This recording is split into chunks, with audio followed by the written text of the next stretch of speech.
In a very familiar passage, Proverbs chapter 3. Proverbs chapter 3. We'll begin reading from verse number 1 down to verse number 11. All right, are you with me? Proverbs chapter 3. Madali pong hanapin yan. Palagi natin pinag-uusapan dito. Linggo-linggo binabasa po natin ang book of Proverbs. Alright. Alright, are you with me now? My son, forget not my law, but let thine heart keep my commandments. For length of days and long life and peace shall they add to thee. Let not mercy and truth forsake thee. Bind them about thy neck, write them upon the table of thine heart, so shalt thou find favor and good understanding in the sight of God and man. Trust in the Lord with all thine heart, and lean not unto thine own understanding. In all thy ways acknowledge him, and he shall direct thy paths. Be not wise in thine own eyes, fear the Lord, and depart from evil. It shall be held to thy navel, and marrow to thy bones. Honor the Lord with thy substance, and with the first fruits of all thine increase. So shall thy barns be filled with plenty, and thy precious shall burst out with new wine. My son, despise not the chastening of the Lord, neither be weary of his correction. For whom the Lord loveth, he correcteth, even as a father the son, in whom he delighted. Now this morning I'm going to talk to you about father's wisdom. Father's wisdom. What we had just read, brethren, is a father's wisdom. Ito po ay wisdom, ito po yung wisdom ng isang tatay na ipinapasa niya po sa kanyang anak. And I believe ito po ay napakahalaga sa mga tatay na maunawaan natin na meron tayong wisdom na dapat ipasa sa ating mga anak. And I don't want also to miss this you young people. I don't want you to miss this. I don't want any young man and young woman in this building, in this auditorium this morning, to miss your father's wisdom. See, dapat po natin, tignan natin mabuti ito, mga kabataan, at wag nating i-miss ito. At tayo naman po mga tatay, dapat naman po tayong magpasa niyan. Dapat wag nating kakalimutan niyan. Tungkulin po natin yan. Alright? Let's bow our heads as I pray. Dakilang Diyos, salamat po sa mga talata na binasa po namin. Pagpalain niyo po ito sa pangunawa ng inyong mga anak ngayon, maging sa mga bisita po namin. Please make me a blessing as I preach your word this morning, O God. At kailangan po ito ng mga kabataan, kailangan po ito ng mga tatay, kailangan po ito maintindihan ng bawat pamilya sa umagang ito. Gamitin niyo po ako, Panginoon. That's all I want. And please, forgive us also for our shortcomings. If there's any wicked ways in our hearts, O God, that could possibly hinder the blessings and our understanding, O God, please take it away and forgive us and cleanse us from all unrighteousness. And I promise you, I will give you the glory and honor, for thou art worthy to receive it. In Jesus' name I pray. Amen. All right, thank you. You may now be seated in the presence of our God. Now, again, this is Father's wisdom. Ito po ay wisdom na nanggagaling sa tatay. Listen, wala akong perpektong tatay, pero ang tatay ay merong wisdom. Is everybody ready now? Everybody look at this way. Marami pa ako nakikita nakaupo sa likod. Meron pang bakanting upuan dito, dalawa rito, dalawa po doon. Okay? Ushers, kung matutulungan nyo yung mga nakatayo. Okay? Now, inuulit ko po, wala hong perpektong tatay, pero naniniwala ako na ang bawat tatay ay meron siyang wisdom na pwede niyang i-impart sa kanyang anak. Alright? This is Solomon. Si Solomon, mga kapatid, this is the Proverbs, and we call this the wisdom of Solomon. And Solomon was a father. You see, he sits down with his children and gave his wisdom to his children. Ako po'y naniniwala that the primary role and responsibility of a father is to pass down the wisdom that God had given him. Is everybody ready now? I think you're not paying attention. Lahat po tayo mga kapatid, maging handa na po sa pakikinig ng salita ng Diyos. Tungkulin ng tatay, and I believe it's the primary role and responsibility of a father to pass down his wisdom that God has given to him. Kinakailangan ibigay po natin yan, ipasa po natin yan sa ating mga anak. Well, what's the reason behind that? Now, in order to help his children be successful to the challenges of life. Hindi po natin may tatanggihan mga kapatid. There are so many challenges that will come up in the lives of our young people today. In fact, they are coming now. Nandiyan na po, nararanasan na po yan ng maraming mga young people. And they need wisdom, brethren, to stand the challenge. Yeah, para maharap po nila ang challenge na ito, kinakailangan po na makatanggap po sila ng wisdom mula po sa ating mga tatay. Now, I believe that father should sit down. There must be a time in your life, Father. Can I hear you, Father? Can I hear you, Father? All right. I believe na bawat tatay po ngayon, you need to sit down and spend time with your children and give them some life lesson that help them deal with the issues that gonna come up in their world. Yeah, napakarami po mga issues, kapatid. Ngayon, mga young people, you have no idea what's gonna come up in your life one day. Hindi nyo po, minsan hindi napapansin yan. Ang alam lamang ninyo mag-text, ang alam lamang ninyo ay magpadala ng messages, pumunta ng, those are the things that you know, Facebooking, Instagramming, and all of this. Magbigay ng attention sa mga electronics, mga gadgets. Pero, there are things that will come up in your life that what you are doing right now cannot make it. Cannot do it. You need the wisdom of your father. You need the wisdom ng inyong mga tatay na nanggagaling sa kanilang experience kung paano nila hinarap ang buhay at issues ng kanilang buhay. I hope you're listening to me. Alright? Now, what I'm saying is, you need to sit down. Ako'y naniniwala, mga kapatid, mga tatay, makinig kayo ng mabuti, na kinakailangan mong maupo at bigyan mo ng payo ang inyong mga anak, ang inyong mga anak na babae. Napakahalaga na bibigyan mo ng payo ang inyong mga anak na babae. Now, alam niyo ba, napakaraming mga batang babae ngayon, mga young ladies ngayon, mga girls, na sila'y bata pa, kinakailangan nila ng wisdom mula sa tatay. Kinakailangan maunawaan ng maraming mga kabataang babae ngayon kung sino talaga ang totoong tunay na lalaki. Oh yeah, do you understand that many of the young ladies today, they don't have any idea who the real man is. Ang akala nila kulot, matangos ang ilong, maputi, guwapo, artistahin, mukhang, ano sabi nga ni Roy dito? H-pop. H-pop ba yun? K-pop. Alam ko lang kasi mga puti, lollipop. Yeah, yung iba naman, basta mga pop. Magpa-pop up lamang yan, mga kapatid. I mean, kinakailangan maupo kayong mga tatay, kausapin ninyo ang mga anak ninyong babae, at ipakita ninyo sa kanya ang totoong tunay na lalaki. Hindi yung mga lalaki na marunong lamang, nasasabihin nyo sa mga anak ninyong babae, anak, huwag kang masyadong magpadala sa mga nagsasabi sa iyong maganda ka.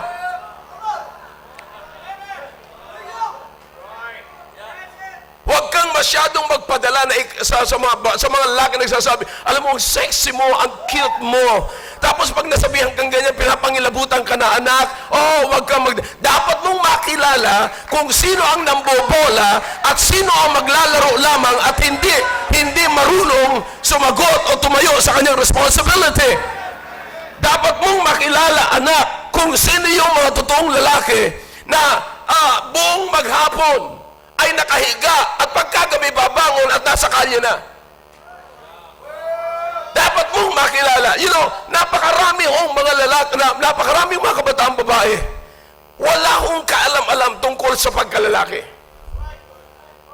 Kaya nga minsan pag Tandaan nyo ito, mga babae. Dapat na kayong makinig sa inyong mga tatay. Kasi pagka kayo humarap na sa altar at nagsabi ka na ng opo, opo, opo dito, wala nang bawian yan kahit gusto mong bawiin. Recorded na yan sa munisipyo. Recorded na yan sa statistic office. Recorded na yan. At napakahirap maghiwalay. You see, lalong-lalo na nagkabunga na ang inyong pagsasama. Hindi po pwede na kung kailan kayo nagkabunga, pagkatapos ang pulot gata, nagkabunga na kayo, at sasabihin mo, hindi ko alam na tamad pala itong lalaking ito, super tamad. You see, dapat yung tatay, dapat yung ipakilala sa mga anak ninyong babae, na mayroong mga lalaki na umaasa na siya'y paghahanap buhayan ng kanyang asawang babae. Buisit na yan. Oh yeah.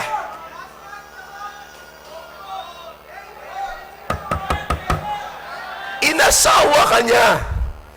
Kinuha ka niya bilang maging partner sa buhay. Now, biblically speaking, you have to stay in the house. Now, and the man should work.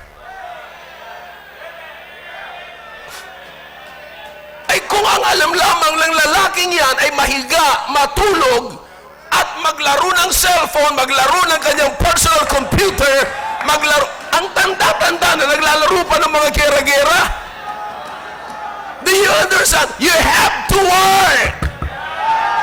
At ang nakakahiya ngayon, hey fathers, kung kayo mismo mga fathers, hindi nyo na nakakausap ang inyong mga asawa kasi kayo mismo naglalaro na nakikita rin ng inyong mga anak. Teka muna, huwag muna kayo magsikuhan, mahalata masyado. Alright. But the truth of the matter, it is because somebody before us did not introduce, did not give us the wisdom. Kaya may problema po tayo ngayon. Kaya maraming mga young people ngayon na may problema. Huwag kayong magpadala, mga girls. Girls, huwag kayong magpadala na may mga lalaking akala mo ang gagaling sa... Tapos sasabihin ka, papadala sa iyo yung message, ang ganda mo. Alam mo, hindi pa ako nakakita ng babaeng katulad mo sa balat ng lupa.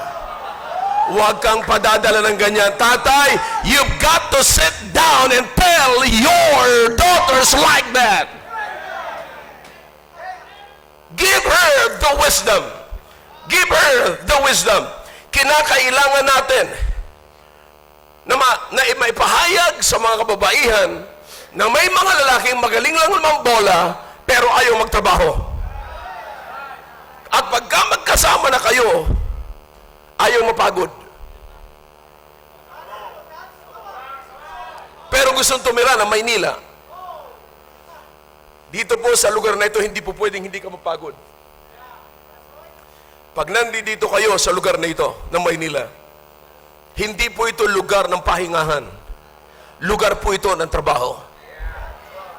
See? Now, kinakailangan makilala ng mabuti kung sino talaga ang totoong lalaki. At least, pag dumating sa punto na siya ho ay mag-aasawa na, makikita niya na kaagad. You see, do you understand kung bakit dito sa ating family hour maraming mga lalaki na nabu-burnout? Marami rin naman mga girls na nabu-burnout. Kasi at least pag dumating na sa punto na makakaisip na mag-asawa ang inyong anak, pag may lumapit sa kanya, alam mo, sa tuwing matutulog ako, ikaw ang nakapicture pagka pumikit ang aking mga mata. Alam mo, sasabihin mo sa kanya, alam mo, ang gwapo mo. Narinig ko na yan sa tatay ko.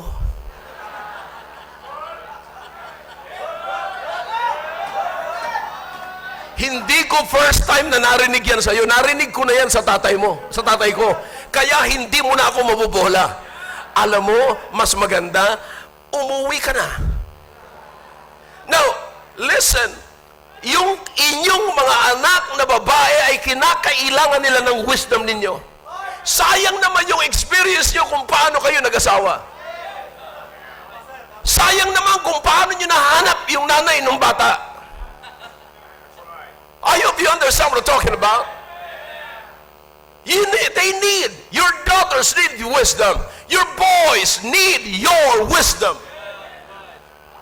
Alam niyo ba na kinakailangan yung turuan ang inyong mga anak kung paano manamit? Ilan ngayon mga kapatid sa mga kabataan, I don't know, and I can't understand this, why so many girls, young ladies, na sila ay nagkakagusto sa mga lalaki na hindi marunong kung saan ilalagay ang belt. Hindi nga nila alam kung nasaan yung kanilang hips.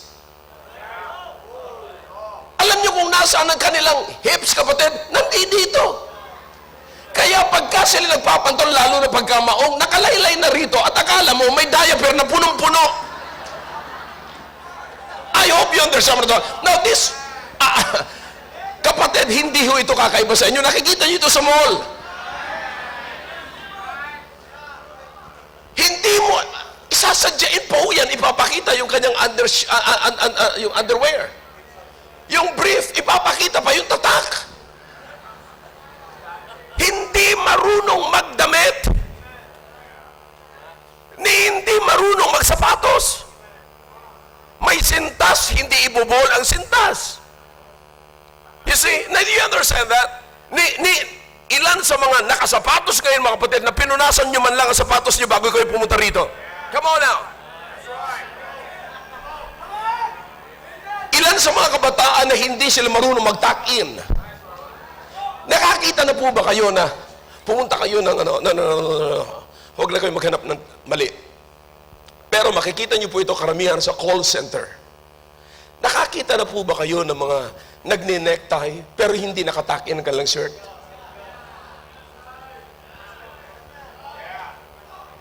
And akala nila, they call it business attire. Good night. Anong class?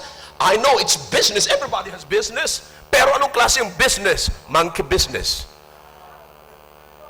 Oh yeah. Hindi marunong magdamit, hindi marunong hindi marunong magtali ng necktie. At higit sa lahat, hindi marunong magsuklay. Nakakita na kayo ng mga kabataan ngayon. Of course, yung iba sa inyo wala nang susuklayin. God bless you. Yung iba sa inyo hindi nagsusuklay ng ganyan. Yeah. Kasi nasa gilid lang yung buhok. But what I'm saying, brother, is this. Makinig kayo ng mabuti. Listen now. Napakaraming mga kabataan ngayon, akala nyo, ginagaya-gaya nyo yung artista, hindi nyo malaman kung saan nagsimula yung kanilang buhok. Yan ay nagsimula sa katamaran. Basta lang ginanong-ganon pagkaligo, ginanong-ganon yung buhok, tapos na. You understand that? Napakaraming mga kalalakihan ngayon na kinakalang upuan ng kanilang tatay at turuan, anak, ganito dapat ang itsura. Ganito dapat ang buhok. Maaga pa lamang, huwag kang lalabas na hindi ka nagsuklay. Huwag kang lalabas ng bahay na hindi ka nagsuklay. Huwag kang lalabas ng inyong bahay, ng iyong damit ay pantulog. Ang pantulog ay sa loob lamang yan ng kwarto. Maliban na lamang kung natutulog ka sa kalye. But do you understand na maraming kabataan nga, they don't mind it. They don't mind it. You see, now, hindi man lamang tinuruan kung paano mag-tuck-in ang kanilang mga damit, hindi man lamang dapat yung panturuan ng mga kabataan ngayon kung paano makipag-usap sa babae. Do you understand that? This is funny. Ang mga kabataan ngayon, gusto na mag-asawa, pero hindi nila alam kung paano gagawin nila. Basta lang lalapit sa babae na sabihin,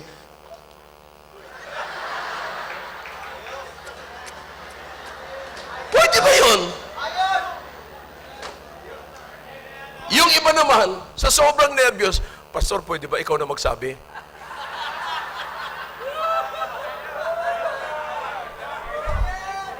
Hindi lang yan. Ako pa ang gustong magbigay ng regalo niya.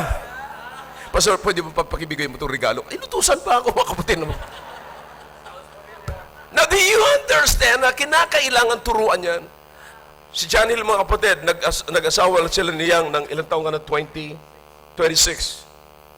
Bago yan lumapit kay Yang, tinuruan ko muna yan. Mabuti hindi sumablay.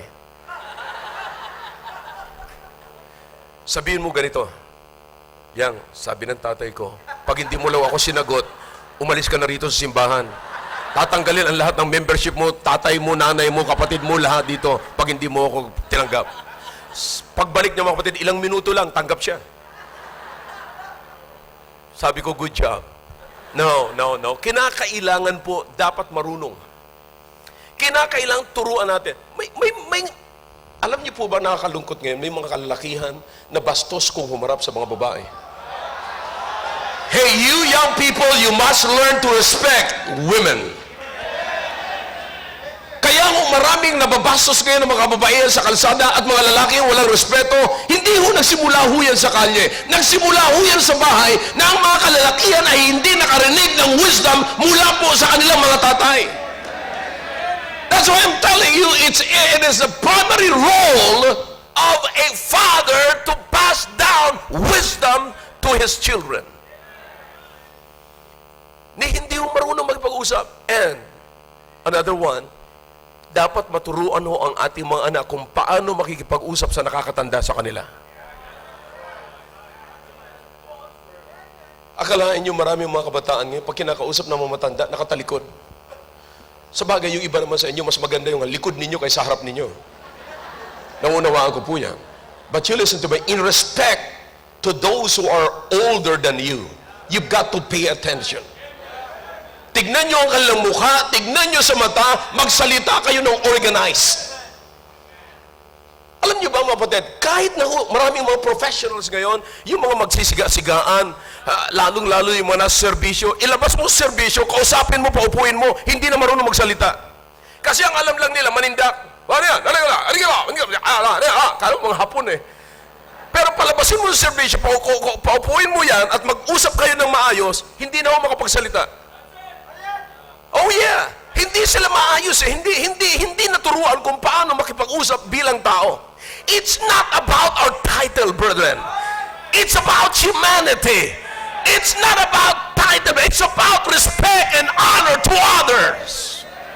And brethren, that can only happen if somebody, a father, will pass down his wisdom to others, to his children. Yan ho ang pinakamahalaga. So, teach them. Turuan po natin sila ng decency. Turuan po natin sila kung paano sila mamumuhay. But I'm saying right now is pass down. I said, Father, pass down wisdom. And this is exactly what Solomon did in this chapter, brethren. He said, son, do this. Do this. Because if you do this, then this would be your reward. Let's go back to the let's go back to the Bible, Proverbs chapter 3. All right? Anong sabi ni Solomon? My son, what? Forget not my law, but let thine heart keep my commandments. Now, Dad, what will I get if I keep your commandments? Hey, Dad, what will I get if I keep your wisdom? You see, Solomon here is passing down his wisdom to his son. And he said, once you keep my commandments, once you keep this wisdom I'm giving you, then God will give you long life. Pahabain ng Diyos ang buhay mo. Yan ang bibigay sa iyo ng Panginoon. At hindi lang mahabang buhay. Sapagkat sino man sa atin dito, ayaw natin ng mahabang buhay na magulo. Sapagkat ang tawag po doon ay magulong habang buhay. Mas maganda pa sana na hatunan na lamang kayo ng habang buhay, wag lang magulong habang buhay. See that? Now, but sabi ni Solomon, son, if you keep this, if you put this in your mind, if you put this in your heart, if you put this into your life, if you do this, then God will grant you a long life. God will give you a long life. God will allow you to live long. And then he said, look in verse number 3, let not mercy, truth forsake thee. Bind them about thy neck, write them upon the table of thine heart. So shall thou find favor and good understanding in the sight of God and men. You see that? Sinasabi ni Solomon, mga kapatid, na kung ito ang mercy and truth ay pananatiliin mo sa buhay mo, and then magkakaroon ka ng favor sa Diyos at saka sa tao. See that? Kung paano po kina-counsel, kung paano po, mga kapatid, ipinapasa ni Solomon yung wisdom sa kanyang anak. And down in verse number 7, mga kapatid, be not wise in thine own eyes. Fear the Lord and depart from evil. It shall be health to thy navel and marrow to thy bones. You see, kung paano ka magkakaroon ng maayos na buhay, alright, huwag kang maging wise. Huwag kang maging wise sa iyong sariling pangunawa. Alright? Verse number 9, sabi niya, honor the Lord with thy substance and with the first fruits of all thine increase. Dapat mong aalalahanin ng Diyos every time that you are blessed. Don't forget God.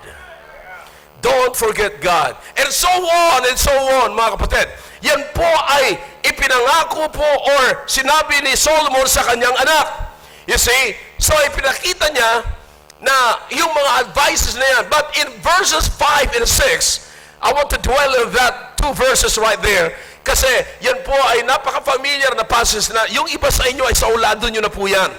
Ano ho? Sapagkat lagi po yung pinag-uusapan. But do you understand that this is Solomon's formula that never fails?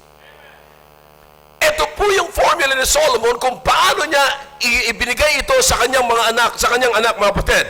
So he was saying, son, when days get dark, and I believe days will get dark, darating ang panahon na hindi laging umaga. Darating din ang gabi. Darating din ang gabi. And when friends forsake you, and they will, and when money is not enough, there will come a time that money is not enough. Yeah, I hope you believe that. And you can't find anyone to help you to get through. Here's the formula. Son, I want you to hold on to this formula that will guide you through tough times and in all seasons of your life. Now, what is now the formula? Here's the thing. Here is what Solomon said. Trust in the Lord with all thine heart, and lean not into thine own understanding. In all thy ways acknowledge him, and he shall direct thy paths. Now, what is it to trust in the Lord? Maraming beses, mga kapatid, na tayo po ay nagsasabi, nagtitiwala sa Panginoon. Alam nyo, here's the thing. Makinig po kayong mabuti, lalong-lalo na sa mga matagal na Kristiyano. Okay?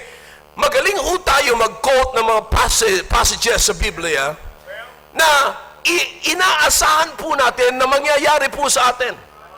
Kino-quote natin, minsan sinasabi ni David, though I walk in the valley of the shadow of death, I will fear no evil.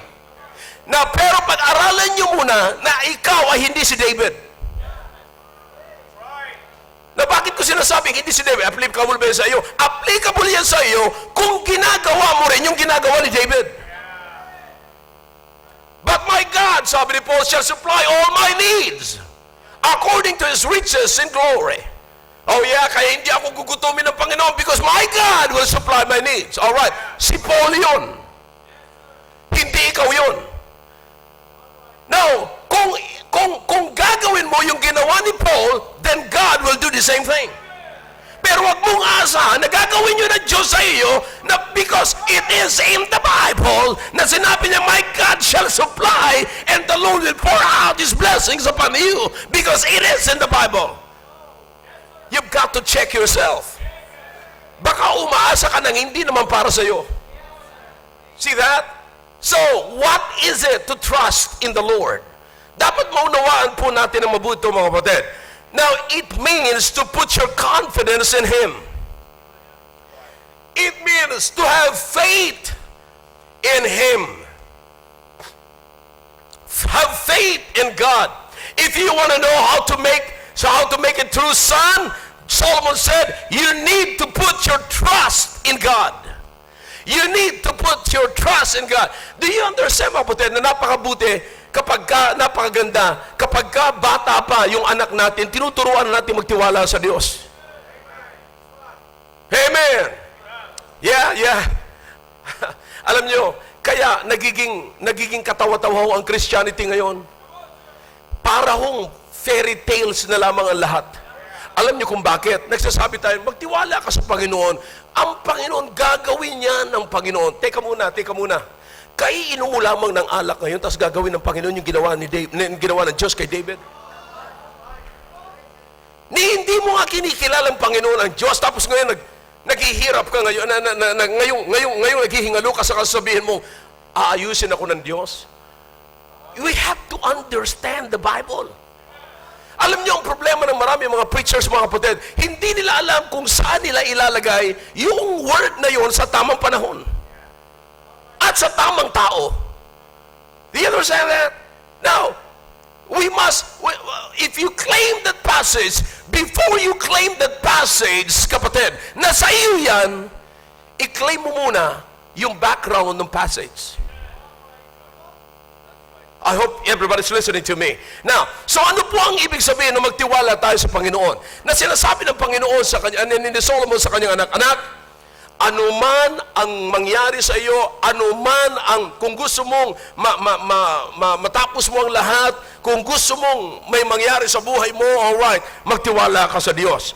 Now, in order for you to trust in the Lord, you need also to learn not to trust in something and some people. All right, rewind. In order for you to trust in the Lord, you must also learn not to trust in something. Because it will never happen that you will trust in the Lord if you're trusting in something. In fact, ganun po ang nangyayari. Yan po ang nangyayari, mga kapatid. Napakaraming mga pangyayari sa buhay po natin na kaya hindi po tayo nagtitiwala sa Diyos sapagkat marami pa tayong pinagkakatiwalaan. Do you understand kung bakit parang walang dating ang simbahan, walang dating ang Biblia, walang dating ang Panginoon, walang dating ang pinag-uusapan nating espiritual sa mga bata ngayon? Sapagkat marami silang nakikita na pwede lang na pinagkakatiwalaan nila mula sa kanilang mga magulang. Of course, marami naman si mommy, marami naman si daddy, malaki. Bakit ko pa kailangan ng Diyos? I got everything. But you know what? Yan ang sinasabi ni Solomon exactly. Don't trust in friends because friends will let you down. Don't trust in money because money won't solve every issue.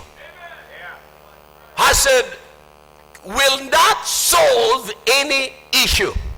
Don't you even trust yourself, because we're living in a time that the greatest deception of the devil is self-sufficiency. Kaya sinasabi ni Solomon, huwag kang magtiwala sa sarili mo. Sapagkat ngayon, kinukumbinsi tayo ng dyablo na wala ka ng kailangan. Nasa iyo na lahat. At kapag ka ginawa mo ito, magkakaroon ka. Alam niyo yung ginagawa ng dyablo? Binubura ng dyablo yung pangangailangan natin sa Diyos. Binubura ng dyablo. Satan wants you to believe that you can handle life on your own. Because you have money, you have education, you have the titles, and because of that, you feel secured. At ang akala natin, maraming mga tao ngayon, kaya nga po nag-aaway-away at nagpapatayan dahilan sa pera, kasi ang alam po nila, ang security ay nasa pera. Sana ho napapatunayan po nila yan pag may namamatay na sa kanila na hindi pala sila kayang i-secure ng pera. I hope everybody is listening and everybody is understanding the message. But Solomon wants his son to understand that no matter how big and bad you become in your life, life will push you to a place where everything and everyone you thought you can count on will ultimately fail you. Napakarami po mga taong ganyan, mga kapatid. Nagtiwala na tayo sa lahat-lahat. Akala natin maaasahan natin, pero pagdating ng totoong pangangailangan, they failed us. Oh yeah. That's always the case. In fact, here's the truth. Kung hahaba ang buhay mo, ako'y naniniwala sa lahat ng mga nandito na medyo mas nakakatanda sa akin ng 2 taon. 94, I'm 92 years old. Kayo mga alam nyo ang istorya nito. That if you live long enough, you will find out that education don't matter. Lahat ng pinag-aralan mo, magtatapos din yan. Darating ka sa edad mo na hindi na. Maraming mga retired teachers ngayon. Marami po ako mga nakikita mga retired na mga, nagtapos, marami na silang tinapos, pero hindi nila pinapakinabangan ng kanilang pinag-aralan. Sapat hindi nila magagamit. Hindi nila magagamit. Not until na yun ay ipinasa mo sa iba. Kung ipinasa mo yun, ginagamit pa yun hanggang ngayon. Pero ikaw mismo na nag-aral, pagka dumating na sa punto, may darating sa punto ng buhay mo, kung hahaba man ang buhay mo, na hindi mo na mapapakinabangan yon, hindi mo na magagamit yon. Bakit? Hindi na nababagay sa edad mo. I hope you're following me. You will realize also that if you live long enough, you will realize, you will find out that money cannot buy you everything. Yeah, mababayaran ng pera yung expenses mo sa hospital, mababayaran ng pera yung magpalagay ka ng oxygen pagkahirap ka ng huminga, pero hindi kayang bilhin o bayaran ng pera yung buhay mo. So you see, pinapakita ni Solomon dito, mga kapatid, na ang long life ay wala sa gamot. Ang long life ay hindi nakasalalay sa doktor. Ang long life ay hindi nakasalalay sa lahat ng mga pinag-aralan natin sa lupang ito. Tanging Diyos lamang po ang pwede makapagbigay sa atin ng long life. You will also find out that even your last name, maging popular man ang iyong pangalan, maging popular man ang iyong apelido mo, kapatid, even your last name cannot give you any privileges pagdating ng panahon if you will live long. And darating ang panahon na marirealize mo that you are not in control of anything in your life. If you live long enough, you will find out that you're not in control of anything in your life. Tandaan niyo po yan. Hindi mapapansin mo, akala mo nung araw, alam niyo ba na maraming mga, yan ang sinasabi ko, mga kapatid, na hindi po kayang i-give up, na hindi mo overcome nung mga dating nasa authority. Na kahit matanda sila, ang buong akala nila, ganun pa rin ang makukuha nila. Marirespeto, yung respect na dinidemand nila sa tao. It's not always like that. If you live long enough, friends will leave you. Family will talk about you. Church folks, church people will hurt you. I hope you're listening. Hindi po natin minsan realize ito, mga kapatid, na paghaba sa buhay na ito, mga kapatid, yung mga kaibigan na dati nating kaibigan, iiwanan po tayo, at maging yung ating pamilya, maraming Pag-uusap-usapan lamang tayo at maging kapatiran, sasaktan po tayo. But Solomon said, when you get to that point, pag narating mo ka na sa condition na yan, na where there's nobody else that you can count on, there is somebody that you can call on. Where friends cannot do it, family cannot do it, money can't do it, education can't do it, Solomon said, here's the wisdom. What you ought to do is this: be like the old saints, be like the old people, be like the old people, those who believe in God, na pagka meron silang kailangan, alam niyo po kung anong ginagawa lamang nila, lumuluhod sila sa harapan ng Diyos at sila'y nanalangin, oh Diyos, ang lahat ng ito, hindi ko na kaya sarili ko, but bless God, I have a God up in heaven, He's sitting in His throne, I can call on Him, and all of this, I commit into thine hands.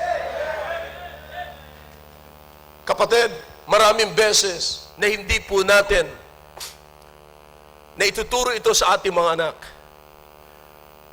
Alam nyo, ang maling pagkakamali, ang maling ginagawa ng napakaraming mga tatay po ngayon, ay yung pabayaan na lang ang kanilang anak na mag-aral. Kaya maraming mga anak, mga bata ngayon may pinag-aralan pero walang ginagawa. Yeah. Yan ho, nakakalungkot po ngayon. Hindi nagagamit yung kanilang ginastusan.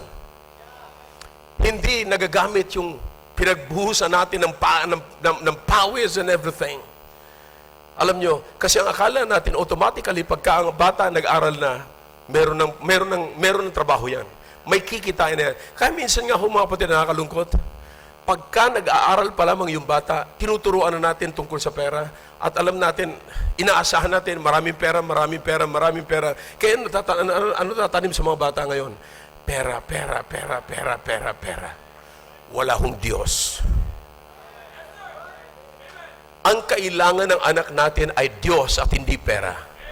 Sapagkat ang Diyos na ipapakilala natin sa ating anak ay pwede makapagbigay sa kanya ng pera. Nasaan ho ang kayamanan? Who has the power to give wealth?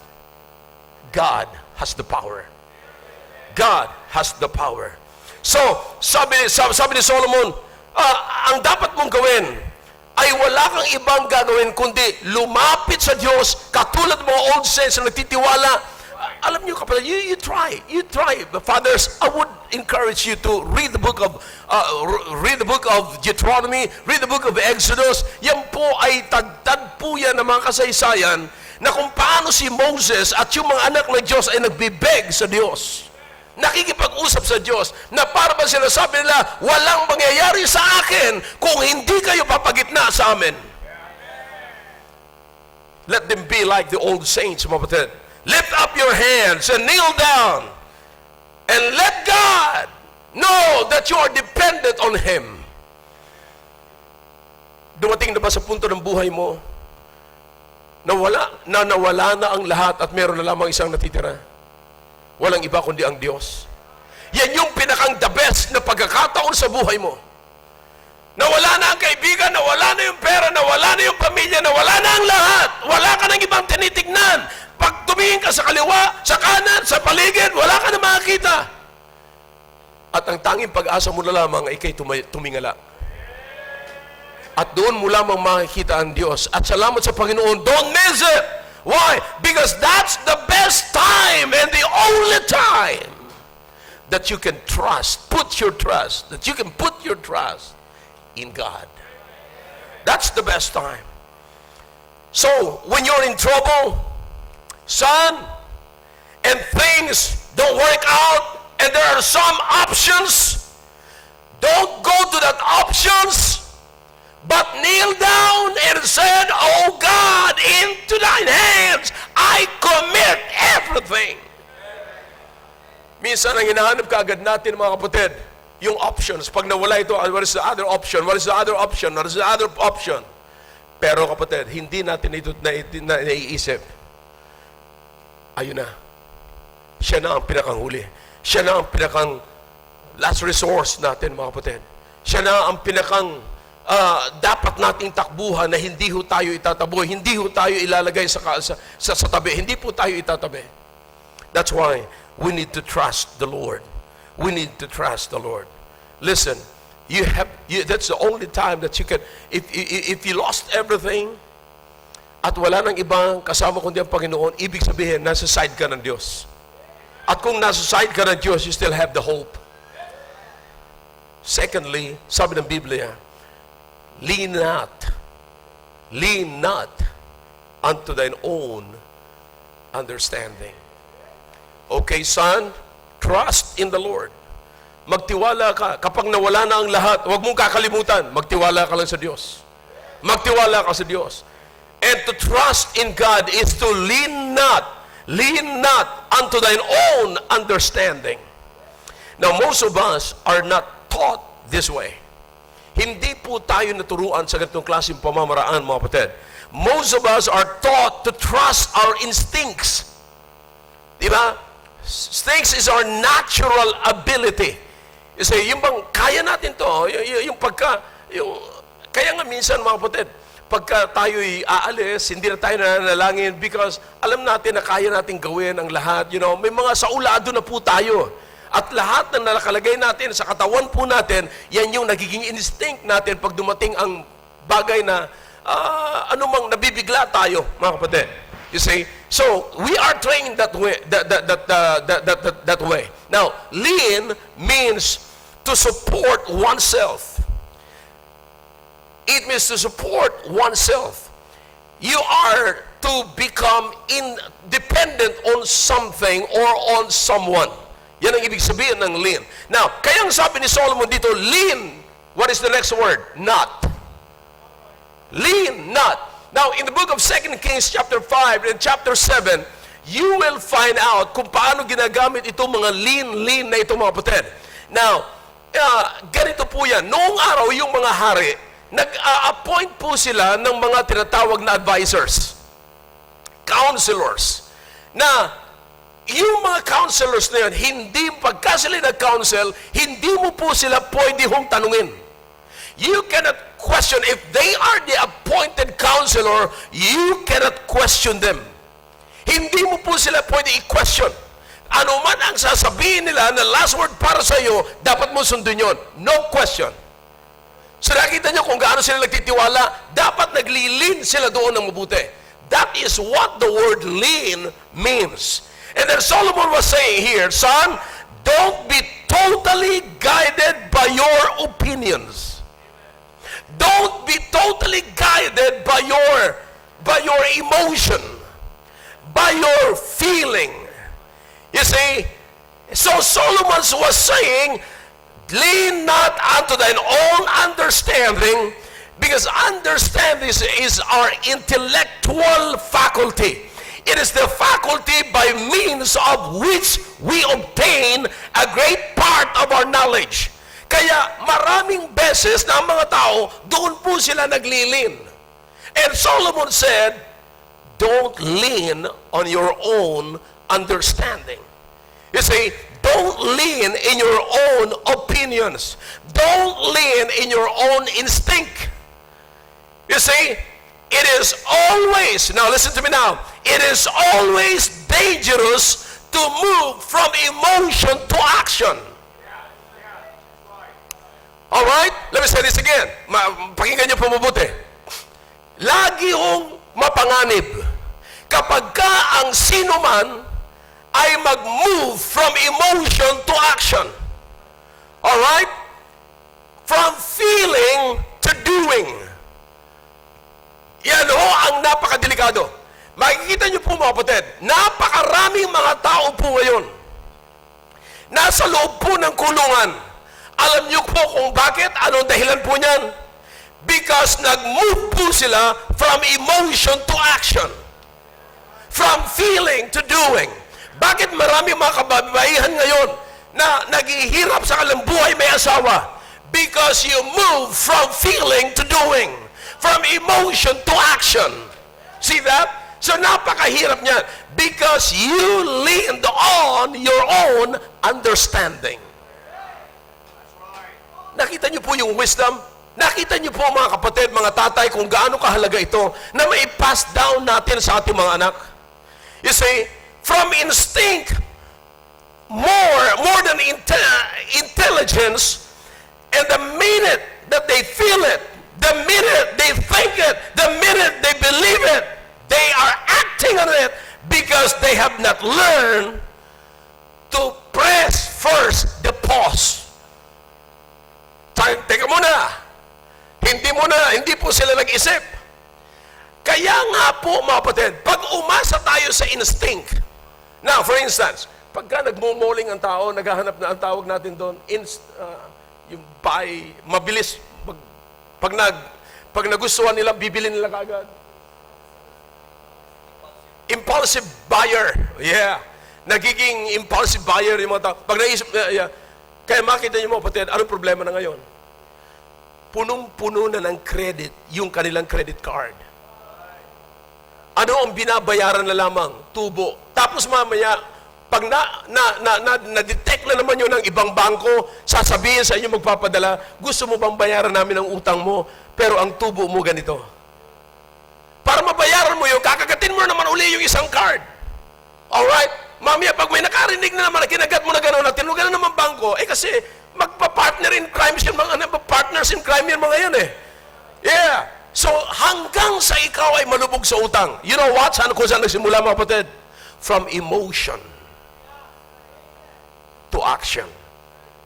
From feeling to doing. Doon nagsimula lahat yan mga kapatid. Kaya nga po, ang punto rito, kinakailangan mo muna, alam niyo minsan, sinasabi ko po yan ito, sa napakaraming tao rito, nasabihan ko na po yan. Sa ushers, sa security, sa mga full-time, sinasabi ko po ito lagi ito, sa kanila. Sabi ko sa kanila, alright, alam mo kahit maliit na bagay, ginagamitan niya ng isip. Huwag kang aasa sa iyong instinct. Mag-isip. Push or press the pause button and think. Consider what you're doing. Lean not into thine own understanding.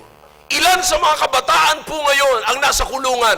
Ilan sa mga kabataan ngayon na ngayon ay nagsisisi kung bakit tumikim sila ng drugs? Ilan sa mga kabataan ngayon ang wala na hong kinikilalang magulang? Ilan sa mga kabataan ngayon ang namumuhay sa kalsada at hindi na ho sa bahay nila? Dahilan sa nagpadala po sila sa kanilang sariling pangunawa. Alam niyo po ba may mga taong gaano mo man sabihin na hindi ko sinabi yan, sinabi mo yan. Ako na nga ito nagsasabi na hindi ko sinabi yan. Sino ba pagkakatiwalaan natin? You know what? Hanggang sa dumating sa punto na nag-aaway, naghihiwalay ang mga magkakaibigan, naghihiwalay yung mag-asawa, naghihiwalay yung mga pamilya, mayroong mga broken homes, kapatid. Alam niyo kung bakit? Because hindi sila nag-isip, nagpadala sila sa kanilang instinct, and then kung anong naisip nila, that's all. Lean not into thine own understanding. And lastly, in all thy ways, acknowledge Him. In all thy ways, acknowledge Him. You know the word acknowledge, to show up, to own,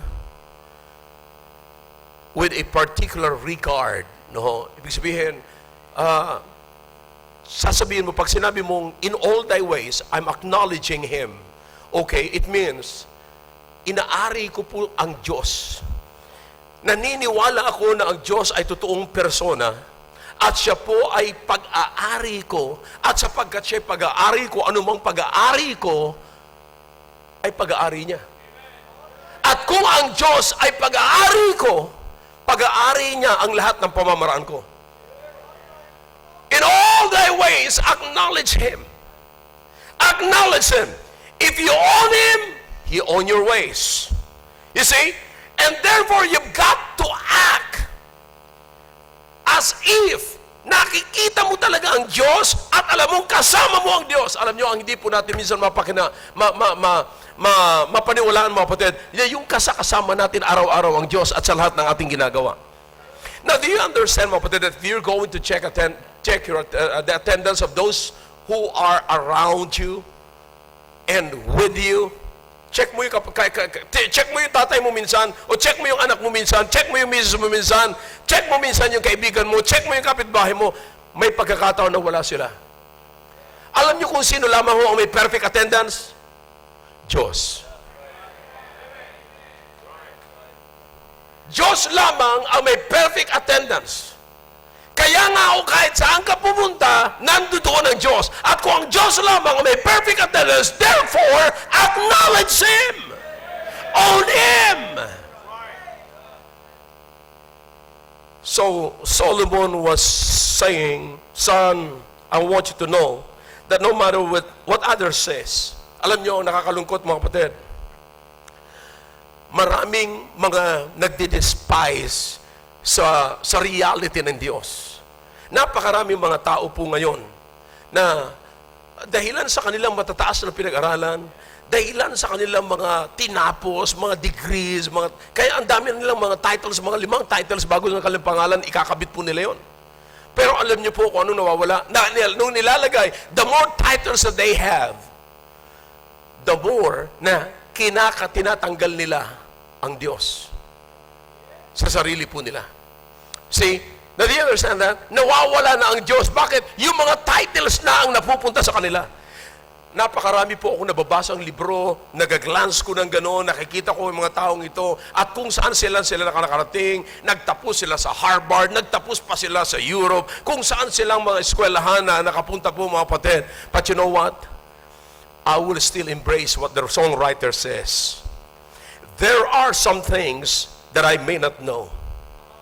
There are some places that I cannot go.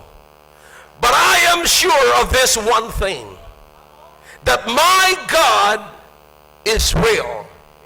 He is real, for I know I can feel Him in my soul. Oh yeah, napakaraming mga tao. Kaya po ngayon mga kapatid, napakaraming mga may pinag-aralan na bibigyan nila ng doubts ang maraming mga tao na alam nila na konti ang pinag-aralan. Bibigyan nila, nagre-raise sila, nagde-develop sila ng generation ngayon na nagdududa tungkol sa reality ng Diyos. But listen, what I'm trying to tell you, brethren, ano po yung hinahanap natin dito? Ang pinapakita ko sa inyo rito, mga kapatid, is this. Kailangan natin ng tatay na magpa-pass down ng kanilang wisdom sa kanilang mga anak. Na anak, anuman ang mangyari, trust in the Lord. Huwag sa iyong sariling kaisipan. Kaya pag nagtiwala ka sa Diyos at hindi sarili mong kaisipan, and then acknowledge mo siya, sasarilinin mo siya, upang lahat ng ginagawa mo ay sarili niya rin. And because of this, here's what's gonna happen. He shall direct thy path. That's the last thing. Kapatid, look at this. If you trust in the Lord, and you will not lean in your own understanding, and if you will acknowledge Him, He will direct. You know the word direct here means? Okay? Not only He will guide you, not only He will give you instructions, but in the Hebrew, it is called to be straight or even. Alright? Level ba? Ili-level niya. You see, not only that the Lord will tell you what to do, hindi lamang po yun. Kundi ang sabi ng Panginoon, sasabihin sa iyo ng Panginoon, alright, ito ang gagawin mo. Pero hindi lamang po yan. Ito ang gagawin ng Panginoon. He will direct. He will level. Listen, sa buhay natin mga kapatid, ay lagi po ang ating buhay ay laging may akyatin. Lagi po tayong merong obstacles, kapatid. Hindi laging pantay. Hindi laging pantay. But listen, sa pag-aaral ko po ng salita ng Diyos na ito mga kapatid, if you will trust in the Lord, and lean not into thine own understanding, and acknowledge Him in all your ways. Then He will what? Level.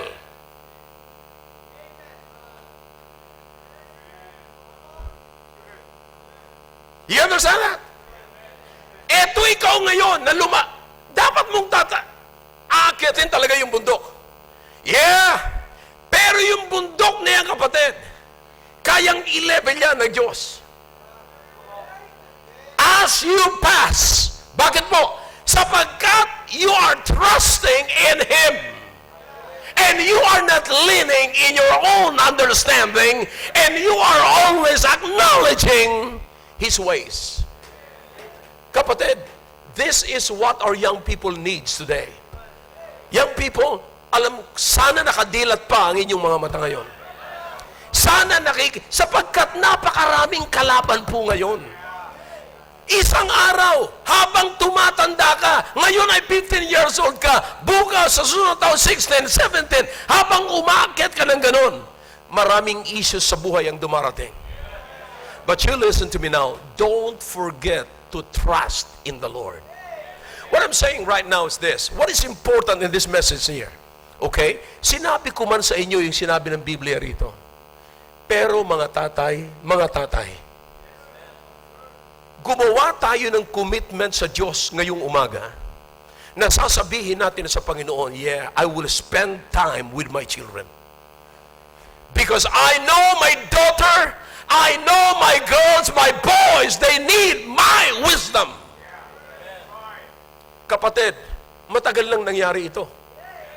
Matagal lang pangyayari ito kay Solomon na ito. Matagal na ho ito. Pero mga kapatid, kung sa panahon ni Solomon, kailangan ito, gaano pa kaya sa panahon natin ngayon? Kung gaano kailangan ng mga bata nung araw, kapatid. You try to read the book of Psalms, at makikita nyo po, mula sa book of Psalms and mula sa Judges, and you go to the book of Psalms, the same people na mga bata na ang kanilang mga magulang ay nakakilala sa Panginoon, pero ang mga bata na lumaki, na wala na ho, hindi nila kilala ang Diyos. Alam niyo po kung bakit? Sapagkat hindi po nila pinas down, hindi po sila nagbigay ng wisdom sa kanilang mga anak. Mga kapatid, minsan, nakakaawa naman yung kapitbahay, kalaro ng ating mga anak. Pagka nagkaroon ng kalukuhan yung ating anak, sasabihin natin, ang bihira talaga itong kapitbahay ko kasi. Kung sino-sino ang sinisisi natin, na naglalagay po ng maling kaisipan sa ating mga anak. Pero ang tanong ko sa inyo mga tatay, ilang beses kayo naupo sa katabi ng inyong mga anak at nagpa-pass down kayo ng wisdom sa inyong mga anak? Bakit mo katatakutan yung kapitbahay kung yung anak mo, sinabihan mo na, anak, huwag ito? Bakit katatakutan mo yun ang liligaw sa anak mong babae kung yung anak mong babae, sinabihan mo na, anak, mag-ingat ka. Maraming kabataan ngayon, tamad. Magagaling lang sila magpindot ng gadgets. Pero hindi sila marunong magpindot ng mga ng gas stove. Hindi sila marunong magbukas niyan. Hindi sila marunong humawak ng walis. Hindi sila marunong magtiklop ng kanilang mga hinigaan. Ang gusto lamang nila ay manatili sa kanilang kama, maghapon habang nanonood ng telebisyon, at sa gabi lalabas, magbubulakbol sa labas, mag-i-standby. Anak, wala kang kakatakutan. Kung tayo pong mga tatay ay meron po tayong na-pass down na wisdom sa ating mga anak. That's the main thing of this message. Ipinakita ko lamang po sa inyo yung sample na sinasabi ni Solomon. Anak, huwag mong kalimutan, trust in the Lord. Huwag kang magtiwala. Kaya ngayon, anak, huwag kang magtiwala dyan sa damdamin mo. Yung sinasabi mong, tay, pogi siya, saka parang mabait naman siya. Hindi mo ba, anak, napapansin lahat ng sinabi mo para lang? Para lang yan. Yeah. Pero ang totoo niyan ay hindi talaga siya ganyan. See, nakakita po kayo ngayon ng mga kabataan, akala mo they can make it. Pero pagdating po nila, ng pag-aasawa, they cannot make it. Somebody can testify in this auditorium this morning. Ilang mga nanay nandito ngayon. I'm counseling many wives, brethren. At I'm telling you, ako mismo makapagsabi, mga kapatid, hindi ako makapaniwala na may mga lalaking ganun. Na may mga lalaki na pagka naghihirap na sila sa pamilya, sasabihin sa kanyang asawang babae, mamatay ka na lang. Oh yeah, you wouldn't believe it, but it's happening. It's right here in this country. Kapatid, alam niyo kung bakit? Sapagkat maraming beses na wala silang natanggap o matagal sa buhay nila na wala silang natanggap na wisdom mula sa kanilang mga magulang. Mahirap po mag-asawa, mga kapatid, na sa buong akala. Sabi nga niya sa mga kasundaluhan, ano ang uso? Tinutok yung baril sa kanyang sentido. Sabi niya, akala ko hindi puputok. Akala ko walang bala. Ayun. Ano pa yung akala niya? Patay na siya. Kaya sabi rin ng kapitbahay niya, akala ko hindi siya mamamatay. Puro akala. Now, do you understand what I'm saying right now? Fathers, spend time with your children. Sit down and let him hear you. Sit down and let him hear your wisdom. Say, son, here is my wisdom. Hear it. If you keep it, you will live long. If you will not forsake mercy and truth, then the people will love you. And above all, God is in your side. Sino ang nasa side ngayon ng ating mga anak? Basketball players? Sino ang nasa side ng ating mga anak ngayon? Mga artista? Sino ang nasa side ng ating mga anak ngayon? Mga walang kwentang kabarkada nila? Kailangan po nila ang Diyos sa side nila. Eh mga kapatid, mga tatay, I beg you, please, don't miss this. Pass down wisdom to your children. This is Solomon's wisdom, but you can get this and start passing it down. Simulan nyo na.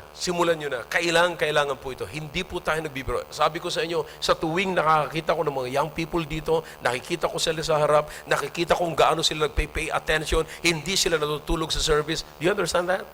Ibig sabihin, may attention, nagpay attention sila, interesado naman silang makinig. Kapatid, interesado silang makinig. Narinig niyo ba po ako, mga tatay? Interesado po silang makinig. Kaya kung may sasabihin kayo sa kanya, interesado silang makinig. Kaya minsan lamang hindi sila interesado, wala naman kayong sinasabi. Hear them. Let them hear your wisdom. Shall we all stand, please? Dakilang Diyos, salamat po sa inyong salita. Pagpalain niyo po, Panginoon, ang aming narinig. Pagpalain niyo po ang mga tatay ngayon. Kailangan po namin na ang aming mga anak ay makarinig po ng wisdom. Kinakailangan po namin na mag-spend kami ng time para ang mga anak ay makarinig po ng wisdom. O Diyos, gamitin niyo po ang mga kalalakihan, mga tatay ngayon, mga leaders ng tahanan. Please, O God, we need to do it. We need to do it. Kung meron man dito mga kabataan, Panginoon, na hindi nila na-appreciate, it's time for them to appreciate when the Father sit down with them and pass down the wisdom, their wisdom, O God, that you have given us. Bless your people as they come to the altar, as they kneel down and talk to you, O God. Your heads are bowed, your eyes are closed. God is speaking to your hearts this morning. Why don't you step out of your seats and come forward, kneel down, and talk to God? Let's spend time with God this morning. Spend time with God.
Dakilang Diyos, maraming salamat sa ginawa niyo po sa aming kalagitnaan.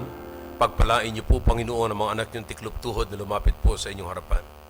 O Diyos, kayo po ang manguna sa aming kalagitnaan, Panginoon. Ang mga anak po ninyo, alam niyo po ang pangailangan ng bawat isa. Please, O God, help your people. Help your people. Challenge your people. Challenge the fathers here, O God, na mag-spend sila ng time, Panginoon. Alam po namin na napakadelikado ang bagay nito na kapag ka ang emotion ng aming mga anak ay mapunta na sa action. When the feeling, oh God, came to action, to doing, oh God, that's the time na kami po ay magsisisi na. That's the time na kami po ay magluluha na, iiyak na, sapagkat ang ginagawa ng inyong mga anak mula sa emotion ay napunta sa action. Oh God, help us to teach our children. Just like Abraham, oh God, you trusted him because you know that he will pass on the wisdom that you've given him to his children.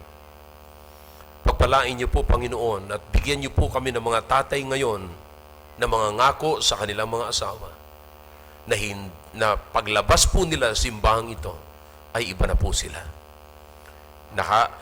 Huwag niyo pong pahintulutan na ang pride ay kainin po sila. Na ang pride ay i-hold po ang kanilang promise, Panginoon, ang kanilang commitment, that they will put into practice what they have heard this morning. Oh God, please speak to the fathers this morning. I beg you. In Jesus' name. Amen. All right, thank you. Back to your seats, please. At listen, balik